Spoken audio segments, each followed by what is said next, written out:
Collections. The Archaic Gallery. Kouros. Origin and Evolution.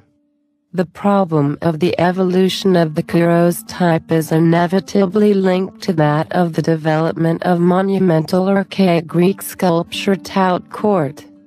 There are fundamentally two schools of thought on how those Daedalic forms, some of which we know of only from the literature, Kouros, Bridas, Andreas and Xoanon, became the freestanding sculpture in the round of the 6th century, namely, that it was a response to the internal development of Greek types and religious needs or a product of foreign influence.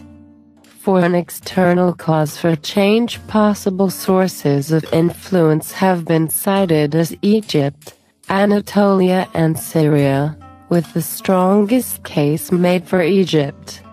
It is known that the Greeks had long-standing trade relations with Egypt prior to the founding of the Greek entrepot of Naucratis in the mid-7th century, from where the Greeks could have learned Egyptian sculpting methods.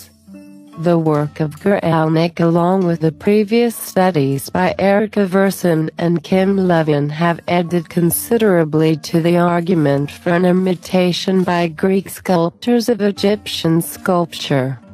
The system of proportion in the Second Egyptian canon of the Sate period consisted of a grid of 21 1/4 parts, with 21 squares from the soles of the feet to a line drawn through the centers of the eyes.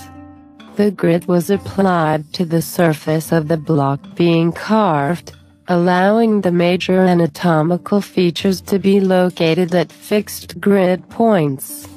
Verson has shown that the New York Kouros conforms to this ratio of proportion. It was Geralnik, however, who developed this discovery by comparing other Kouroi by means of cluster and Z-scar profile analysis to the Egyptian canon too, and a control group composed of statistically average Mediterranean men. As a result, she has identified two strains within methods of proportioning in 6th century Kouroi, where the majority follow the general line of evolution from the foreign model towards an idealized human norm.